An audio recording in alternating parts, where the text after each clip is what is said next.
Assalamualaikum warahmatullahi wabarakatuh. Perkenalkan, nama saya Nurul Apwa, mengampu mata kuliah Bahasa Indonesia jurusan Pendidikan Biologi dengan nomor pokok mahasiswa 222154005. Di sini saya akan mempresentasikan hasil penelitian yang saya lakukan dalam sebuah artikel yang berjudul Sanitasi Terhadap Kesehatan Santri Putri di Asrama Putri Pondok Pesantren Sabilul Huda.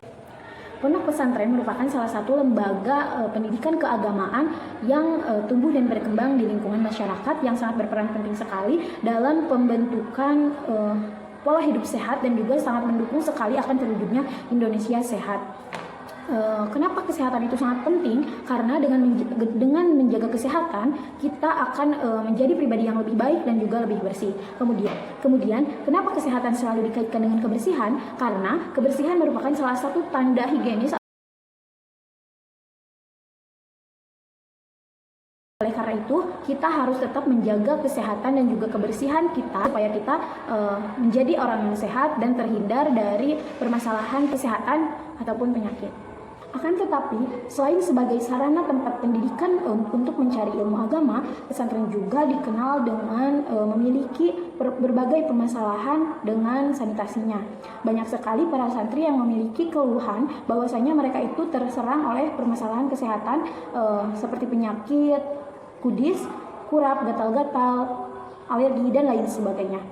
Bahkan, entah mitos atau fakta atau hanya sebuah gurauan saja, katanya santri itu belum dikatakan sah menjadi santrinya yang mondok apabila mereka belum terserang oleh penyakit kudis ataupun skabies. Karena sebab itu, saya melakukan sebuah penelitian di salah satu pondok pesantren yang berada di Tasikmalaya, khususnya di Asrama Putri Pondok Pesantren Sabilul Huda, Kota Tasikmalaya. Penelitian ini Sebelum melakukan penelitian, saya melakukan observasi atau pengamatan terlebih dahulu untuk melihat kondisi lingkungan yang berada di Asrama Putri Pondok Pesantren Sabilul Huda tersebut. Berdasarkan hasil observasi yang saya lakukan, ternyata di Asrama Putri ini sudah memiliki sarana fasilitas ataupun sarana sanitasi yang cukup memadai. Hanya saja keterbatasan sarana-sarana fasilitas tersebut menjadikan ataupun tidak menjamin kesehatan bagi para santri. Nyatanya masih ada beberapa santri yang terserang oleh penyakit. Adapun komponen sarana sanitasi yang saya lakukan ataupun yang saya teliti itu yaitu satu, ada sanitasi kondisi dan juga lingkungan Asrama Putri Pondok Pesantren. Yang kedua, ada sanitasi terhadap konstruksi bangunan Asrama Putri. Kemudian yang ketiga, ada sanitasi penyediaan air bersih. Yang keempat, ada sanitasi sistem pembuangan sampah. Yang kelima, ada sanitasi sistem pembuangan air limbah. Yang keenam, ada sanitasi kepadatan hunian setiap kamarnya. Yang ketujuh, ada sanitasi terhadap kebersihan aula santri putri. Dan yang terakhir, apakah ada pengaruh ataupun dampak yang ditimbulkan akibat sarana sanitasi tersebut. Berdasarkan hasil penelitian yang dilakukan terhadap salah satu santri putri yang bernama Dewi Ayu Rahmawati, Asrama Putri Pondok Pesantren Sabilul Huda ini itu berada di tengah-tengah kota itu. Namun walaupun begitu, Asrama Putri ini itu masih dikelilingi oleh banyaknya ataupun pesawahan yang sangat luas, sehingga bisa dijadikan sebagai sanitasi terhadap kesehatan. Selain itu, berdasarkan pengamatan yang saya lakukan juga, Asrama Putri ini bisa dikatakan cukup baik, terlihat dari fasilitas-fasilitas yang disediakan untuk kebersihannya, seperti tersedia rak buku, rak sepatu, jemuran, tempat jemuran, dan lain sebagainya. Berdasarkan konstruksi bangunannya, bangunan Asrama Putri ini terbilang masih baru karena menurut narasumber, beberapa tahun sebelumnya, sekitar 2 atau 3 tahun sebelumnya, Asrama Putri itu bukan berada di sini tetapi di lantai 3. Namun karena sering bocor dan juga ketahanan bangunan yang sudah mulai rusak, akhirnya mereka dipindahkan ke bangunan yang baru ini. Karena bangunannya masih baru, jadi terlihat masih sehat dan juga memiliki struktur bangunan yang sangat tertata dengan rapi, seperti penempatan kobong ataupun kamar, penempatan toilet, penempatan jemuran dan aula dan lain sebagainya. Yang ketiga, penyediaan air bersih. Dalam penyediaan air bersih ini, air yang dialirkan ke toilet Asrama Putri itu berasal dari sumur yang berada di belakang pesantren, yang mana air sumur ini itu berdekatan dengan pembuangan air limbah ataupun toren. Setelah dialihkan, kemudian dialirkan ke toilet yang berada di Asrama Putri. Untuk mencegah dari tumbuhnya jentik-jentik, dari 10 toilet yang berada di asrama putri ini tidak disediakan bak mandi, tetapi disediakan ember untuk satu toiletnya. Kemudian selain air toilet juga disediakan air untuk minum. Nah, sumber air untuk minum ini itu berbeda dengan sumber air untuk yang dialirkan ke toilet. Sumber air untuk minum ini berasal dari sumur dekat tetangga pondok pesantren, kemudian dialirkan ke tempat pengolahan atau penyaringan air yang dinamakan dengan SB Aqua. Setelah disaring dan setelah diproses diolah, kemudian boleh dialirkan ataupun diisikan ke galon-galon setiap kamarnya. Nah, untuk menjaga kebersihan toilet, menurut narasumber, mereka melakukan pembersihan toilet itu 2 hari sekali setiap kamarnya supaya tidak tumbuhnya lumut ataupun hal yang lainnya. Kemudian ada sistem pembuangan sampah. Dalam sistem pembuangan sampah ini, setiap paginya mereka dijadwalkan untuk membuang sampah ke tempat sampah umum pondok pesantren. Hanya saja dalam pembuangan ataupun pengambilan petugas sampah ke tempat umum itu jarang sekali, sehingga bisa terlihat sampah banyak menumpuk di tempat umum pembuangan sampah pondok pesantren. Kemudian ada sistem pembuangan air limbah. Nah, dalam sistem pembuangan air limbah ini, menurut pengamatan ataupun penelitian secara visual yang dilakukan, dari banyaknya santri putri, tentu banyak sekali limbah yang dikeluarkan ataupun yang dibuang, itu seperti ada limbah cucian, limbah air kotoran, dan lain sebagainya. Nah, aliran ini dialirkan ke kolam untuk khusus pembuangan air limbah. Namun sayang sekali, tempat ataupun kolam pembuangan air limbah ini sangat berdekatan dengan sumber air yang dialirkan ke toilet. Kemudian ada kepadatan hunian setiap kamar. Nah, berdasarkan data bisa dilihat bahwa kamar yang berada di asrama putri ini terdiri dari 6 kamar, yang mana setiap kamarnya itu ada yang 9, 10 ataupun 11 orang, dan ada satu kamar kecil berisi 4 orang. Kemudian ada kondisi aula asrama putri, yang mana aula asrama putri ini itu sering dilakukan atau sering dipakai untuk melaksanakan perkumpulan para santri putri ataupun menghafal bersama.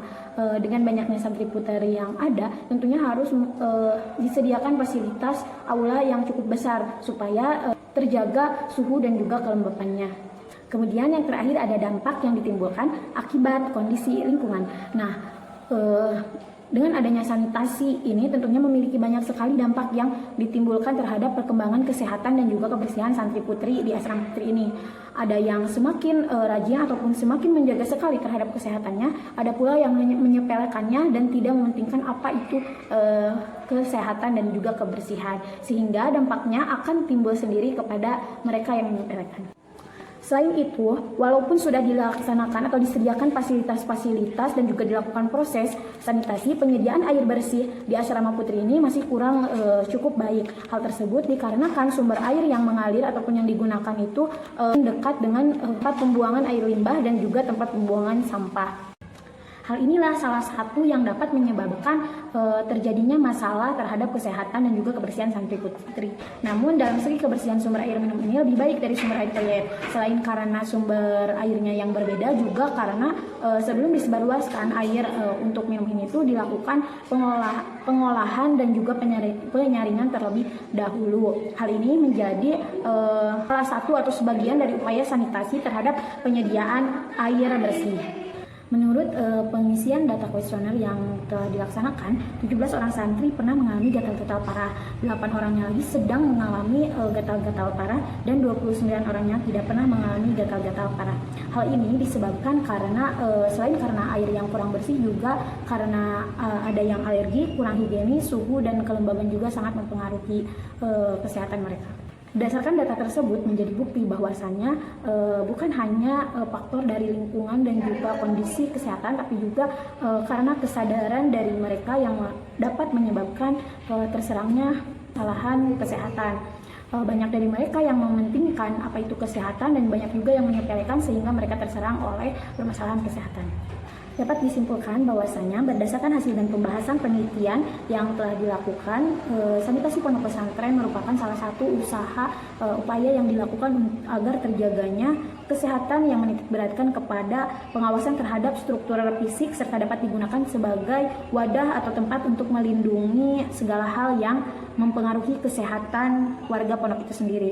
Adapun sarana sanitasi yang tersedia di asrama putri itu yaitu lokasi dan lingkungan asrama putri, sistem atau sanitasi penyediaan air bersih, sanitasi konstruksi bangunan, sanitasi pembuangan air limbah, sanitasi pembuangan sampah, sanitasi kepadatan hunian setiap kamarnya, sanitasi ruang aula santri putri, dan serta atau dampak apa yang akan ditimbulkan dari permasalahan ini. Berdasarkan hasil tersebut, sanitasi terhadap kesehatan di asrama putri Pondok Pesantren Sabilul Huda ini sudah dikatakan atau sudah dilakukan dengan baik. Hanya saja kualitas fasilitas yang tersedia tersebut belum tentu dapat menjaga santri putri ini dari permasalahan kesehatan. Hal ini selain disebabkan karena kurang bersihnya air ataupun tercemarnya air, juga dikarenakan kurangnya kesadaran dari sebagian santri putri tersebut, sehingga masih ada santri putri yang terkena atau terserang oleh permasalahan penyakit seperti penyakit kudis, kurap, gatal-gatal, alergi, dan lain sebagainya. Walaupun sudah digaung-gaungkan oleh pengurus santri tersebut untuk menjaga kesehatan dan juga sudah dihimbau untuk mementingkan apa itu kesehatan. Namun setelah melakukan penelitian dan terserangnya penyakit tersebut, mereka sadar akan pentingnya kesehatan dan juga kebersihan, menjaga diri sendiri itu bagaimana.